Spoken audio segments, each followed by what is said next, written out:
नमस्कार विद्यार्थियों, बीए द्वितीय वर्ष प्रथम प्रश्न पत्र की कक्षा में आपका स्वागत है। आपकी पाठ्यपुस्तक रीतिकालीन काव्य संग्रह के कवि मतीराम को हम पढ़ रहे थे। आज हम मतीराम के कुछ और कवित्वों की व्याख्या करेंगे। तो आइए देखते हैं उनके ये कवित्व। पहला कवित्व है, सत्ता को सपूत राव संगर को सिंह सोहे, जेतवार जगत करेरी किरवान को, कहे मतीराम अवलंब राजे धर्म को, महोदधि मरजाद मेरु परिमान को, कीर्ति की कौमुदी सुछाई छिति छोरने लो, विमल कला निधि है कुल चहुवान को, दानी कलप द्रुम सुजान मणि भाव सिंह, भानुभूमि तल को दीवान हिंदुवान को। प्रसंग जैसा कि आप करते आए हैं, प्रस्तुत काव्यांश या प्रस्तुत कवित्व हमारे रीतिकालीन कवि मतीराम के युद्धवीर से चयनित शीर्षक से लिया गया है। इसमें कवि ने अपने आश्रयदाता बूंदी नरेश राजा राव भाव सिंह के सौंदर्य और पराक्रम का वर्णन किया है। तो देखिए, सत्ता को सपूत राव संगर को सिंह सोहे। कवि मतीराम कहते हैं कि राव राजा सत्ता यानी 17 साल, राव राजा शत्रुशाल के सुपुत्र राव भाव सिंह युद्ध क्षेत्र में, संगर मतलब संग्राम या युद्ध क्षेत्र में सिंह के समान सुशोभित होते हैं। जेतवार जगत करेरी किरवान को, करेरी मतलब पैनी, किरवान यानी तलवार, और वह अपनी पैनी तलवार से संपूर्ण जगत को जीत लेते हैं या संपूर्ण जगत को जीतने वाले हैं। कहे मतीराम अवलंब राजे धर्म को, महोदधि मरजाद मेरु परिमान को। कवि मतीराम कहते हैं कि वे अवलंब राजे धर्म को, कि वो धर्म का आश्रय लेकर सुशोभित होते हैं। ठीक उसी प्रकार से जिस प्रकार से कि सुमेरु पर्वत सागर की मर्यादा का परिणाम है, ठीक उसी प्रकार से कवि मतीराम भी धर्म का आश्रय लेकर सुशोभित होते हैं। वही उनकी मर्यादा है। कीर्ति की कौमुदी सुचाई छिति छोरनी लो, और उनकी यश रूपी चंद्रिका संपूर्ण धरती के सभी छोरों तक छाई हुई है। विमल कला निधि है कुल चहुवान को। इस प्रकार से बूंदी के चौहानों का वंश जो है स्वच्छ चंद्रमा के समान सुशोभित होता है। यहाँ पर आपका यश रूपी चंद्रिका और चौहानों के कुल को स्वच्छ चंद्रमा कहने के कारण रूपक अलंकार भी है। दानी कलप द्रुम सुजान मणि भाव सिंह, और इस प्रकार से राव राजा भाव सिंह जो है वो कल्प वृक्ष के समान महादानी हैं, सुजान मणि और मन से अत्यधिक सुजान यानी उदार है। भानुभूमि तल को दीवान हिंदुवान है, और इस प्रकार हिंदुओं के दीवान या हिंदुओं के राजा राव भाव सिंह इस धरती पर अपने तेज के कारण साक्षात सूर्य के समान प्रतीत होते हैं, साक्षात सूर्य हैं। यह तो था इसका भावार्थ। अब हम देखते हैं विशेष में प्रथम पंक्ति में आप जेतवार जगत करेरी किरवान को में ज और क वर्ण 2 बार आया है, इसलिए छेकानुप्रास अलंकार कह सकते हैं। इसी प्रकार से कीर्ति की कौमुदी सुचाई छिति छोरे नीलो, विमल कला निधि है कुल चहुवान को में रूपक अलंकार भी है और अनुप्रास अलंकार का प्रयोग भी हुआ है। जहाँ जहाँ भी एक वर्ण का प्रयोग 2 बार हुआ है वहाँ छेकानुप्रास, और जहाँ एक वर्ण का 2 से अधिक या 3 बार हुआ है वहाँ वृत्त्यनुप्रास अलंकार होता है। तो महोदधि मरजाद मेरु परिमान को में म वर्ण 3 बार है, इसलिए वृत्त्यनुप्रास अलंकार है। भानुभूमि तल को दीवान हिंदुवान हैं। और इस प्रकार दानी कल्प द्रुम से में उपमा अलंकार सुजान मणि भाव सिंह कल्प वृक्ष के समान महादानी कहा गया है, इसलिए इसमें उपमा अलंकार का प्रयोग है। कवित्व छंद का मनहरण कवित्व का ही प्रयोग इसमें हुआ है। अगला पद देखिए, सूरजन कैसी सूरजन ही में साहिबी है, भोज कैसी भोज में अकड़ बड़ भाल में, रत्नेश कैसी रत्नेश में कहत मती राम, कर तूती जीती जाके कर बाल में, गोपीनाथ कैसी गोपीनाथ में सपूती भई, शत्रु साल कैसी रजपूती शत्रु साल में, भूमि सब देखी और काहू में न पेखी, भाव सिंह कैसी भाव सिंह महिपाल में। प्रसंग पूर्वानुसारी है, युद्धवीर शीर्षक से लिया गया है। इसमें कवि ने अपने आश्रयदाता बूंदी के राजा राव भाव सिंह के शौर्य का चमत्कारिक वर्णन प्रस्तुत किया है। अंतिम पंक्ति भाव सिंह कैसी भाव सिंह महिपाल में इसी की ओर संकेत किया गया है। तो कवि मतीराम कहते हैं, सूरजन कैसी सूरजन ही में साहिबी है, सूरजन कैसी सूरजन ही में साहिबी है। पहला सूरजन यानी देवता और दूसरा सूरजन यानी सूरजन वंश में उत्पन्न, और साहिबी मतलब वैभव या विलास।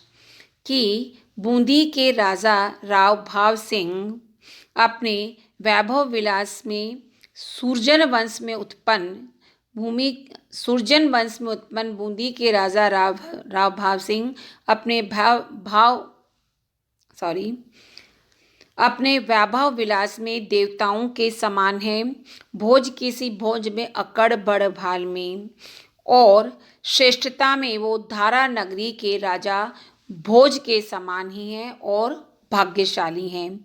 भोज कैसी भोज यानी भोजन या दान दें। महाराजा भोज जो बहुत दानी थे, तो वह भोज में जो है राजा भोज के समान ही श्रेष्ठ और भाग्यशाली हैं। रत्नेश किसी रत्नेश में कहत, और उनके पास रत्नों का भंडार है। इस प्रकार से रत्नों के भंडार के कारण वो रत्नेश यानी समुद्र में भी रत्नों का भंडार है, तो रत्नेश यानी समुद्र के समान है। राम कर तूती जीती जाके कर वाल ने, और उनकी तलवार ने सभी शत्रुओं को जीत लिया है। करतूती मतलब उनकी तलवार के कुशलता ने, उनकी शौर्य ने संपूर्ण लोगों धरती को जीत लिया है। गोपीनाथ कैसी गोपीनाथ में सपूती भई। पहले गोपीनाथ का अर्थ गोपियों के नाथ श्री कृष्ण, और दूसरे गोपीनाथ करते कि राजा राव भाव सिंह गोपियों के नाथ श्री कृष्ण के समान ही है, जो अपनी गोपियों के नाथ श्री कृष्ण के समान है। और सपूती भई मतलब, और वो भी अपने माता पिता के सुपुत्र हैं। शत्रुसाल कैसी रजपूती शत्रुसाल में। पहले शत्रुसाल का अर्थ शत्रुसाल राजा, और दूसरे शत्रुसाल का अर्थ है शत्रुओं का विनाश करने वाले। और एक प्रकार से ये शत्रुओं का विनाश करने में शत्रुसाल के समान ही उनमें राजपूती आन बान है। भूमि सब देखी और काहू में न पेखी। कवि मतीराम कहते हैं कि मैंने संपूर्ण धरती को देखा, अर्थात सभी राज्य देखे हैं, काहू में न पेखी, परंतु मैंने कहीं पर भी ऐसा राजा भाव सिंह जैसा राजा नहीं देखा है। वास्तव में इस पूरी धरती पर भाव सिंह कैसे भाव सिंह महिपाल में, कि संपूर्ण धरती पर राजा भाव सिंह एकमात्र भाव सिंह ही भाव सिंह के समान है। अर्थात भाव सिंह एक ऐसे राजा हैं जिनकी किसी से तुलना या समानता नहीं की जा सकती, उनके जैसा और कोई नहीं हो सकता। इस अंश के विशेष में हम देखते हैं कि इसमें बूंदी के राव राजा भाव सिंह की तुलना देवताओं से, राजा भोज से, समुद्र से, गोपीनाथ और शत्रुसाल से की गई है, इसलिए इसमें उपमा अलंकार का प्रयोग हुआ है। साथ ही यमक अलंकार का सौंदर्य भी देखने को मिलता है। पहली पंक्ति में सुरजन सुरजन, भोज भोज। पहले सुरजन मतलब देवता, और सुजन मतलब सुरजन वंश में उत्पन्न। भोज केसी भोज में पहले भोज का अर्थ राजा भोज के समान और दूसरा भोज यानी भोजन कराने या दान देने में। रत्नेश केसी रत्नेश में पहले रत्नेश का अर्थ समुद्र, दूसरे रत्नेश का अर्थ रत्नों का भंडार। इसी प्रकार गोपीनाथ पहले का अर्थ गोपियों के नाथ श्री कृष्ण और गोपीनाथ यानी राजा। शत्रुसाल राजा शत्रुसाल और दूसरा शत्रु वाला शत्रु का विनाश करने वाले। तो इस प्रकार इसमें यमक अलंकार का सौंदर्य भी हमें देखने को मिलता है। साथ ही अनुप्रास अलंकार का प्रयोग भी यहाँ पर हुआ है। जैसे भोज केसी भोज में अंकड़ बड़ भाल में, भा वर्ण की आवृत्ति, सुरजन केसी सुरजन में साहिबी है, स वर्ण की आवृत्ति के कारण वृत्त्यनुप्रास अलंकार का प्रयोग हुआ है। तो ये थे इनके युद्धवीर से चयनित 2 कवित्त, युद्धवीर शीर्षक से चयनित 2 कवित्त। अब आगे हम देखते हैं उनके भक्ति भाव से चयनित कुछ अंशों की व्याख्या। ये देखिए, तेरी कहो सिगरों में कियो निसी दोष तपो तिहूँ तापन न पाई, मेरो कहो अब तू करी जो सब दाह मिटे परिहें सियराई, शंकर पायनि में परिरे मन थोरे ही बातनि सिद्धि सुहाई, आक धतूरे के फूल चढ़ाए तेरी इज्जत है तिहूँ लोक किसाई। अब देखेंगे कि इस अंश को पढ़ने मात्र से ही पाठन में लय बदल गई है कि कारण अब तक हम कवित्त पढ़ रहे थे और ये सवैया छंद का प्रयोग इसमें हुआ है। तो पहला सवैये में कवि जो है मतीराम के भक्तिभाव से चयनित है, भक्तिभाव शीर्षक से उद्धृत किया गया है।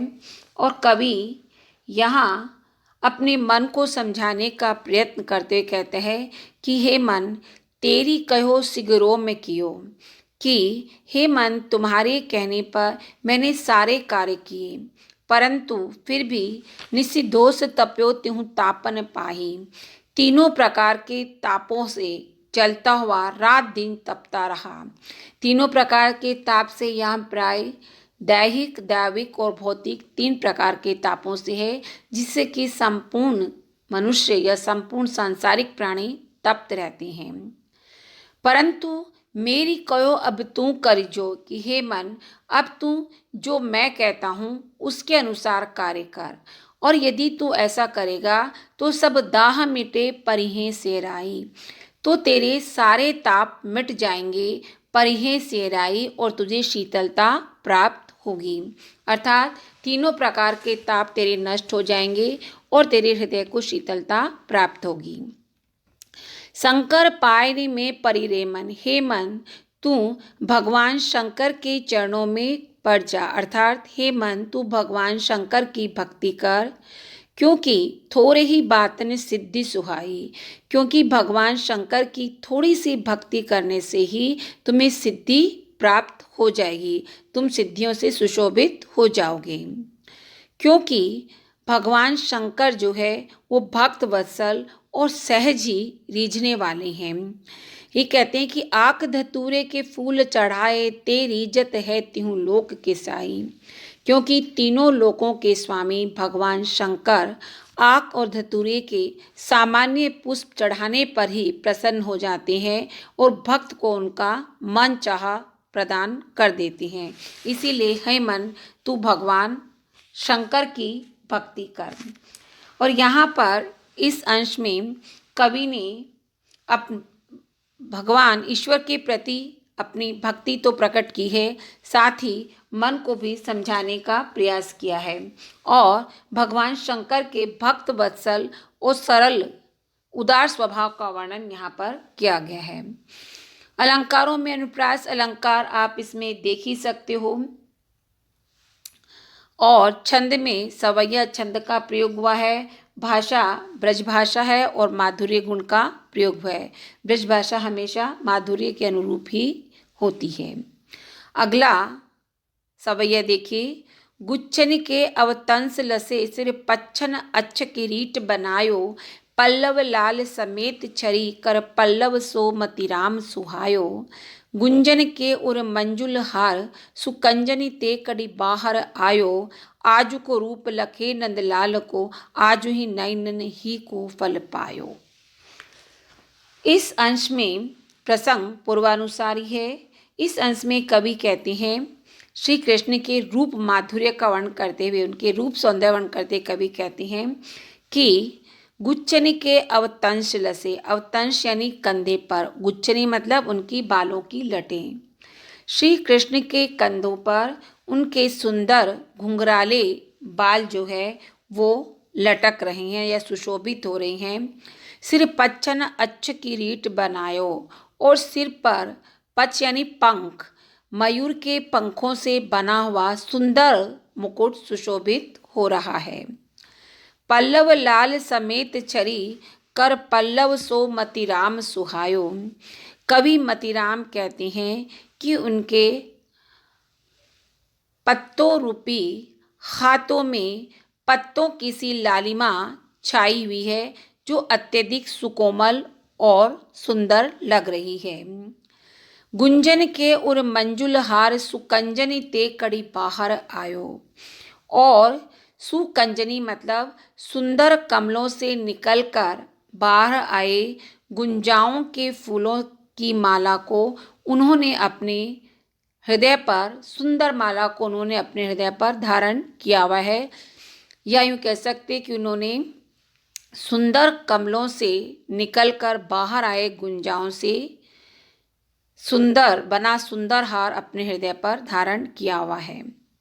आजू को रूप लखे नंदलाल को आजू ही नैननी को फल पायो। नंद के